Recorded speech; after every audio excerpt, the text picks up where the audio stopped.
Hey everyone! If you could change one moment in this story, what would you change and why? Comment below. Now, onto the story. The slice hit me square in the chest. Hot, greasy, and straight from the damn middle of the pie. The red sauce smeared across my uniform like blood on a badge. My name's Danielle. I'm 34. I live in Detroit now, working as a fire marshal. I only came back to Northbridge, Ohio for this dinner because Mom said it was important. Should have known. We were all crammed into a booth at La Tavola, our family's restaurant, the original one. They'd added flat screens and swapped out the old carpet, but the same fake ivy still hung from the ceiling. Dad was sitting across from me, leaning back like he owned the place, even though he hasn't run anything since the department tossed him out for covering up a hazmat violation. He still wore the old fire chief ring like a trophy. "You really traded in a real badge for paper-pushing fire codes?" he said, snorting. "Jesus, Danny. What a waste of talent." I bit into my salad, counting the chews. 5, 6, 7. Mom chimed in, like it was helpful. You know, Ethan could use another hostess. Someone sharp up front, not just those girls with acrylic nails and fake smiles. My brother Ethan gave a smug little shrug like, "What can I say?" He wore a tailored blazer and smelled like cologne that probably cost more than my car's last repair. He'd turned Dad's two-location pizza business into a national hospitality brand. Whatever the hell that meant. "I don't work for Ethan," I said, setting down my fork. "I do federal inspections. I'm a state-licensed investigator." Dad wiped his mouth with a napkin. "Sounds like a clipboard job to me."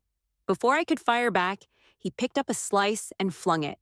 Casually, like a damn joke. "Here you go, Marshall. Investigate this." The pizza smacked into my chest, stuck there a second, then slid down onto my lap. The grease soaked into my uniform shirt, right over the embroidered emblem. They laughed. All of them. Quick note, before listening, share which city or country you're watching from.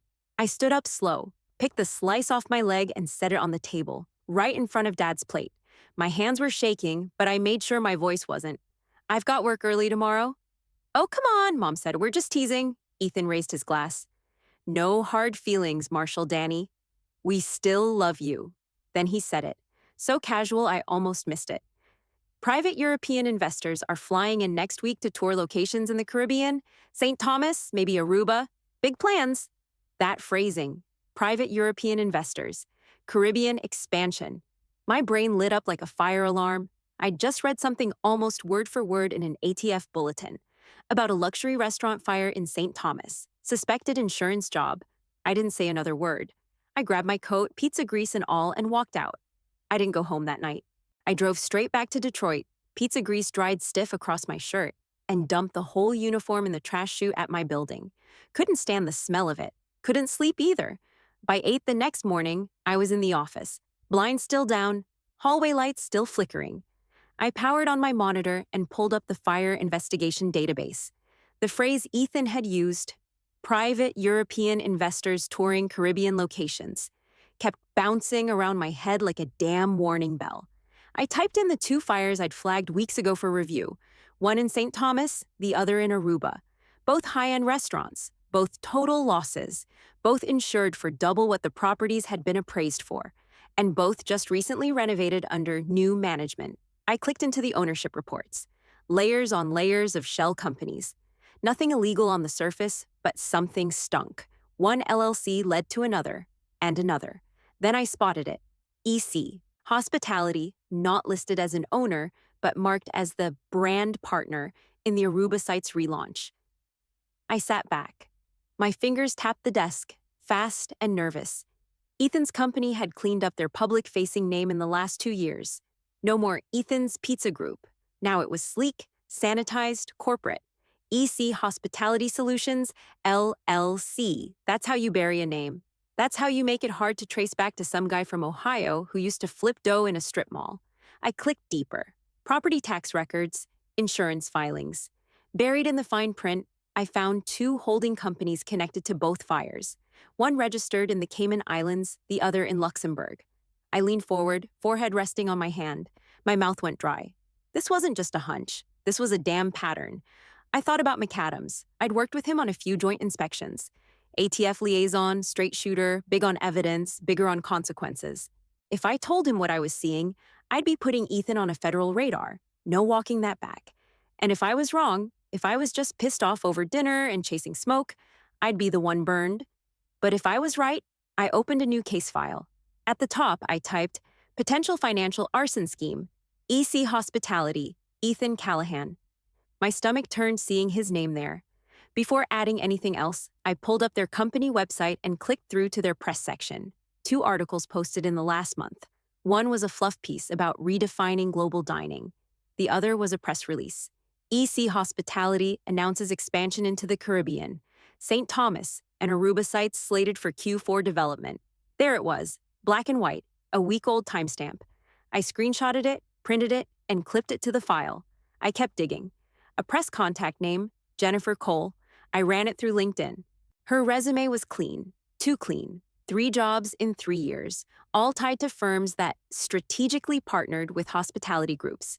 One of them showed up in a separate insurance claim I'd read 2 months ago, tied to another suspicious fire, this one in Miami.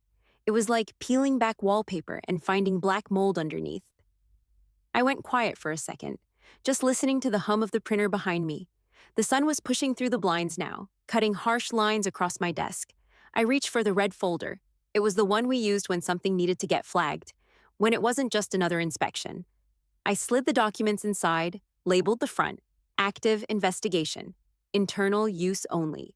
I wasn't sure how deep this went, but if my brother was even halfway involved in what this looked like, I wasn't about to blink. I snapped the folder shut and locked it in my drawer. Tomorrow, I'd talk to McAdams. But tonight, I was going to reread every single file from the last 6 months of restaurant fires, line by line, looking for the name I'd missed before. Because I wasn't chasing shadows anymore. I was chasing him. I pulled into the parking lot at La Tavola 10 minutes early and sat in the car with the engine running. This wasn't a visit. It was recon. The night before, I'd stayed up building timelines, fires, insurance policies, LLC formations, new leases. And Ethan's name floated just above all of it like a smug little ghost. I needed something solid, a detail, a date, a slip. So I smiled when I walked in like I hadn't been tearing my eyes out over spreadsheets all week. Look what the cat dragged in, Ethan said, arms out like he'd been dying to see me.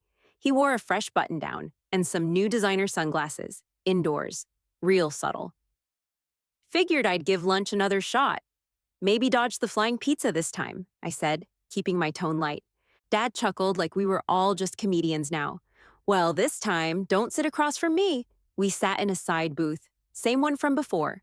Mom slid in next to me, already talking about some church fundraiser. Ethan was scrolling through his phone, probably looking at stock prices or whatever crypto nonsense he was into now.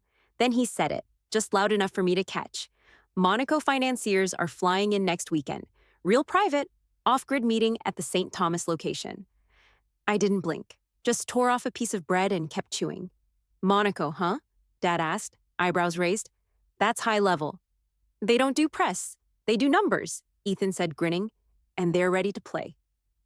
Dad leaned back like he was watching his own legacy bloom in front of him. This right here, he said, thumbing toward Ethan. This is what I always dreamed of. Making real power moves, not just running hoses and punching a damn time clock. My jaw tightened. I reached for the water glass. Ethan leaned toward Dad, dropped his voice. But I was close enough. Just keep things clean this time. No paper trail. Verbal only. Dad nodded. You don't have to tell me. I felt my spine go rigid. This time. I checked my phone under the table, typed a quick note. St. Thomas. Next weekend, Monaco financiers. No paper trail. Ethan turned back toward me like nothing had happened. So, how's Detroit? You still crawling around bakeries with faulty ovens? Among other things, I said. We keep busy. He smiled, smug as ever. Keep doing that little safety gig of yours. It suits you. I stood up, pulled my jacket over my shoulders. Careful with your matches, Ethan, I said, voice low. Some fires burn back. That wiped the grin off his face for half a second. Just long enough for me to see it. That flicker of, she knows something. Mom called after me. You're not staying for dessert? Nope, I said. Got a long drive. Outside, the wind had picked up. I took a deep breath, pulled out my phone, and added a second note. This time implies previous cleanup. Dad aware. I didn't feel good about it, but I didn't feel guilty either. I'd seen smoke. Now I had a date, a place, and a whisper they couldn't take back. I slid into the vinyl booth across from McAdams at Earl's Diner, the kind of place where the coffee came black and the sugar packets were always half empty. He didn't bother with small talk. You wouldn't have called unless something's cooking. I dropped the red folder on the table. Ethan's company is deeper in this than I thought. I've got Caribbean expansion announcements, offshore holding companies, and now he's meeting with so-called Monaco investors at a resort that burned down last year. He flipped it open, his jaw clenched as he scanned the guest list copy I'd highlighted. "So, what's your move?" he asked. "I want to follow the saint. Thomas Lead, quietly. You keep tracing the shell companies. Figure out where the money's landing." He nodded. "You trust your sources? I trust what I've seen." He's got my father in his ear, cleaning up behind him. This isn't just sloppy paperwork anymore. McAdams leaned in. "If he's smart, you're already on his radar." "Good," I said. "Let him sweat." We split the check and walked out without another word. No goodbyes, just a plan in motion. Back at my office, I drafted a request to the resort security team, posing as a safety official conducting a follow-up inspection related to the previous year's fire. I asked for guest logs from the week of the incident, citing due diligence for renewed certification. 2 days later, the files landed in my inbox. I clicked through the spreadsheet line by line. Nothing jumped until row 34. A guest listed as Michael Bastian. My stomach dropped. That alias showed up in a 2022 arson for insurance ring out of Denver. Guy was never caught, just vanished. 3 rows down, Laura Green. Same name used by a known forger connected to that ring. She handled the doctored inspection reports. My hands froze on the mouse. The event name field for both entries read, Culinary Investor Retreat, EC Hospitality. That was it. Confirmation. Ethan's company had brought them in. I copied the names, timestamps, and ID numbers into our system, uploaded the resort's guest list, and tagged it for McAdams. Within seconds, the internal database lit up. A map popped up on my screen. Dots connecting Miami, Denver, Aruba, St. Thomas, and Ohio. Overlaid on top were burner phone records, fake inspection stamps, and one chilling detail: real estate transfers made just weeks before each fire. The same fake inspector's stamp showed up 4 times. My name was on 2 of the original reports that flagged those stamps as suspicious. This wasn't just a pattern, it was a goddamn operation. I went to print out the linked video surveillance files. Resort lobby footage, dated the night before the fire. Error message. I tried the secured drive folder again. Access denied. A message popped up from evidence control. Hard drive, B119 missing. Logged chain of custody broken. I blinked, stared at the screen. Number no way. I called down to the evidence unit. "This is Marshal Callahan. Who accessed B119? A pause, then, "We're doing an internal audit." There was a brief outage in the camera feed last night. Whole wing went dark for 6 minutes. 6 minutes, I repeated. That's enough time to walk in, lift a drive, and walk out. "Yes, ma'am." I hung up, heart pounding. The surveillance footage, the insurance documents, gone. Someone knew we were getting close, and they were already ahead of us. I opened a new file, labeled it Compromised Evidence. Internal breach suspected. I looked at Ethan's name on the folder. He wasn't just trying to hide something. He was cleaning the whole thing behind him. Fire after fire. The apartment felt smaller than usual. Every creak, every passing car outside grated like a smoke alarm that wouldn't shut up. I sat on the couch with the lights off, the city humming through the windows, the red folder still open on the coffee table. The hard drive was gone. The case was compromised, and if I handed it off now, Ethan would walk before we ever saw a courtroom. I thought about it. Walking away, just letting the feds handle it. Let McAdams clean it up. Call it bad luck. But then I pictured that restaurant in Miami, the one where a cook got trapped in the walk-in freezer during the blaze. Thought about the mom in St. Thomas who worked 3 jobs and lost her second gig when her employer cashed out on a fire claim. They never got a second chance. I took a deep breath, rolled my shoulders, and opened my laptop again. Pulled up the resort's old Facebook page. Buried in the photos was a group shot from the retreat. Guests in polos, sunglasses, holding cocktail glasses like trophies. I zoomed in on a guy near the back. Tan blazer, briefcase in hand, too clean. I took a screenshot and reverse searched it, dragged my way through LinkedIn, Instagram, even a wedding photographer's website out of Cleveland. And finally, I hit something. One of the bellhops from the resort had posted an old story, a blurry video of that same man getting into a gray Lincoln outside the front lobby. The caption read, "Those rich weirdos tipped like crap-a-lol." I froze the frame, got the plate number. I ran it through our backend and got a hit. Ohio registration, flagged in a prior property fraud case out of Toledo. The listed owner was Vincent Langford, alias Vince Lyle, known as a fixer. Not arrested, but known. His last listed address was a supply warehouse outside Dayton. I was in my car within the hour. By the time I got there, it was close to midnight. The warehouse looked abandoned, rusted signage, cracked windows, one broken floodlight flickering over the rear lot. No movement inside. I circled once, waited 5 minutes, then jimmied the side entrance with a flathead and stepped in. Flashlight in one hand, pepper spray in the other. The air smelled like motor oil and dust. My boots crunched over glass. Past a stack of crates and busted furniture, I found a makeshift desk and a file cabinet. Then I saw it. A black plastic case with a state seal sticker half peeled off. B119. I stepped forward, just as someone moved behind me. "Looking for something, Marshal?" a voice said. Male. Calm. Too calm. I turned fast, light hitting his face. Thin, late 40s, eyes like dry ice. "Vince," I said, "you're sloppy." He lunged. I sidestepped, caught his arm, twisted hard. He grunted, shoved me into the desk.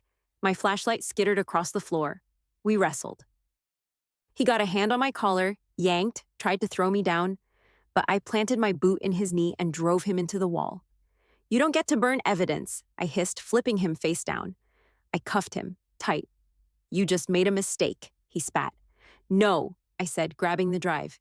"You didn't when you let your face end up in a bellhop's story." I shoved him toward the door. The hard drive felt like 50 pounds in my pocket. I wasn't walking away, not now. McAdams didn't say a word when I handed him the hard drive, just locked the door to the records room and plugged it in himself. We stood side by side, staring at the monitor while folders loaded. Video surveillance, scans of insurance policies, dozens of PDFs labeled with location codes and internal signatures. Then he opened one titled St. Thomas, Build Out Phase 3. Inside was a contract, EC Hospitality on the top line. The signing party? A shell company traced back to the same Luxembourg address that showed up on 2 previous fire sites. "Bingo," he muttered. Another file, email thread, week of the fire, from ethan.callahan@ehhosp.net to site.lead@dromonltd.biz. Subject, final checkpoint. Make the off-book structural changes as discussed. No internal record. We're still waiting on inspection certs, so keep it verbal, no delays. He scrolled through silently, jaw tight. "That's enough for a subpoena," I said. McAdams nodded. "It is, but we can't just drop it on his lap. He smells smoke. He'll run." I folded my arms. "So, how do you want to play it?" "We serve him under cover of a routine corporate review. You deliver it. You're the familiar face." I looked at Ethan's name on the email header. My hands tightened into fists. "Fine, I'll handle it." We spent the rest of the hour logging metadata, filing the chain of custody, uploading redundancies in triplicate. No more holes, no more missing drives. That night, I parked outside my parents' place. The porch light was on, curtains drawn. I sat there for a second, watching the house I grew up in like it was a stranger's front yard. I rang the bell. Mom opened the door, surprised, maybe hopeful. "Thought I'd stop in," I said. "Talk for a bit." She stepped aside. "He's in the den." Dad didn't get up when I walked in, just muted the TV and looked at me sideways.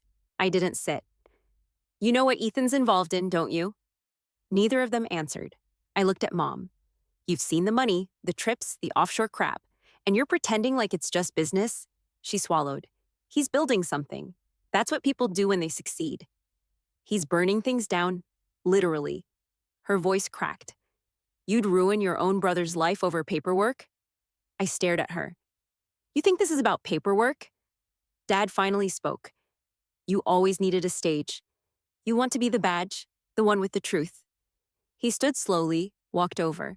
"No one wants a hero, Danielle, just family." I took a step back. "You knew.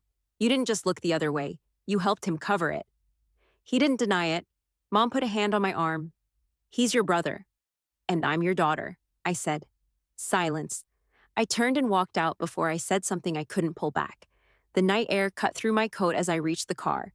I didn't look back at the house, just sat behind the wheel and stared at the manila envelope on the passenger seat. Inside was the subpoena. Tomorrow, Ethan was getting served. Reporters were waiting just outside the courthouse steps, swarming like flies. I kept my eyes forward, didn't stop, didn't flinch at the flashbulbs or the questions they yelled like accusations. Danielle, do you have a statement? Is it true your brother could face 30 years? Was your family involved? I didn't say a word, just kept walking. McAdams met me at the curb, hands in his pockets, calm like always. You held the line, he said. Takes guts to do what you did. Not guts, I said. Just the truth. He gave me a nod, short and real, then disappeared into the crowd without another word. I was halfway to the car when I heard his voice. Danielle, I turned. Dad stood a few feet away, hands in the pockets of his old brown coat. No fire chief ring, no bravado. He's still your brother, he said. And I'm still your daughter, I said. Not that you made that count for much. His jaw tensed, but he didn't answer. I got in my car and drove back to Detroit in silence. By the end of the week, Ethan was formally charged with federal racketeering, arson conspiracy, and wire fraud. 3 of his properties were seized by the DOJ. The others were under review. The headlines said local restaurateur empire burns down in criminal probe. That was generous. It was never an empire. It was a fuse burning the whole time. The town split fast. Some folks couldn't even look at me in the grocery store. Others nodded quietly in passing. People who'd lost jobs, homes, or worse in fires that never made the news. One guy came up to me outside a hardware store and just said, "Thank you for not letting it slide." That was enough. A few weeks later, I got a letter in the mail. No return address, but the handwriting was Mom's. We were proud of the wrong child. We see that now. I read the first line, then folded the paper and stuck it in the back of my drawer. Whatever they saw now didn't matter much. They'd seen enough to stay quiet when it counted. Justice wasn't a clean thing. It didn't come with hugs and family dinners and closure wrapped in a bow. It came with weight, and sometimes silence. But I carried it anyway. The second the courthouse doors opened, the cameras were in my face. Boom mics swung down like vultures. Reporters shouted over each other, all teeth and microphones. Danielle, did your brother ever admit guilt? Are you pressing charges against your father too? Was this about revenge or justice? I didn't stop, didn't blink, just kept walking straight down the steps like I couldn't hear a damn thing. Marshal Callahan, one of them called louder. Is this the end of your family? I looked dead ahead and walked past them like they didn't exist. A few steps away, McAdams stood against the black government SUV, arms folded. He gave me one of those quiet, solid nods. You held the line, he said. Barely, I muttered. Barely still counts. He didn't ask how I felt. He knew better. Then I felt a presence behind me before I turned. Heavy footsteps, measured. Danielle? I turned slowly.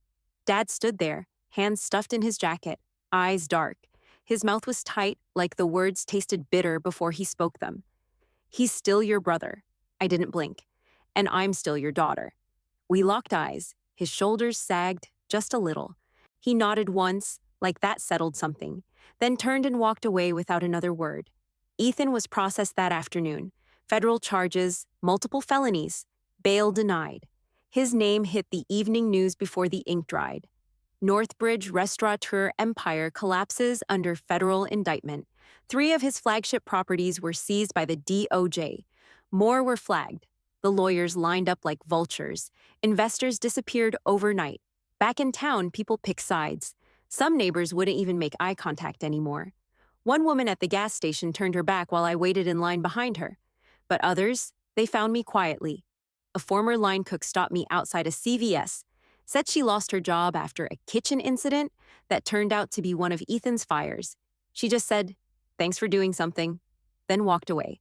A retired firefighter I barely knew shook my hand at the post office. Didn't say much, but the look said enough. A few weeks passed. Then a letter came in the mail. No return address, but I knew the handwriting. It was Mom's. We were proud of the wrong child. We see that now. I didn't read the rest. Didn't need to. I folded the letter, slid it into the back of my file drawer, and shut it. Let them live with the silence they chose. I wasn't chasing their approval anymore. I stood off stage behind the curtain, staring at the seal of Northbridge, Ohio, mounted on the back wall like it meant something. The room smelled like floor wax and old wood. City council chambers dressed up like a ballroom. They called my name. I stepped out into the lights. The applause came in waves, polite at first, then firmer, more sure. Somewhere in the middle, McAdams stood, clapping with that quiet pride he never said out loud. I didn't scan the crowd, didn't want to know who was watching. But when I reached the podium and looked up, I saw them anyway. My father standing in the back row, not clapping, not scowling, just standing. Eyes on me. My mother a few seats down, clapping slow. Her mouth was tight, but she was there. The mayor handed me the Northbridge Medal of Valor and said something about service, courage, and sacrifice. I barely heard it. My fingers closed around the medal. It was heavier than I expected. They gave me the mic. I kept it short. Doing the right thing shouldn't feel this hard, I said, but I'd do it again. That was it. I walked off stage to another round of applause I didn't quite trust. I caught McAdams in the hallway near the refreshments table. He gave me a small nod. Told you, barely still counts. I half smiled. I'll take it. Then Dad was there, waiting by the exit. We stood across from each other like two people in a standoff we didn't have the energy to finish. He held out his hand. I took it. His grip was steady. Guess you got more of me in you than I wanted to admit. I looked him dead in the eyes. That's what scares me sometimes. His mouth twitched like he almost wanted to laugh. Almost. We didn't hug. Didn't need to. Outside, the air was cold, not biting, not brutal, just sharp enough to feel clean. I took a breath and stepped into it. Back in Detroit, I got the call just after 9. Light smoke reported near a bakery on Livernois. Nothing urgent, no flames, just someone smelling something off and doing the right thing. I pulled on my coat and felt the metal shift underneath, still pinned where I'd left it. It didn't shine, didn't weigh much physically, but I felt every ounce of it. Traffic was light, streets wet from last night's rain. As I rolled up to the address, the smell hit even before I parked. Burnt flour, sour grease, a faint sting of carbon. I grabbed my gloves from the passenger seat and headed toward the entrance.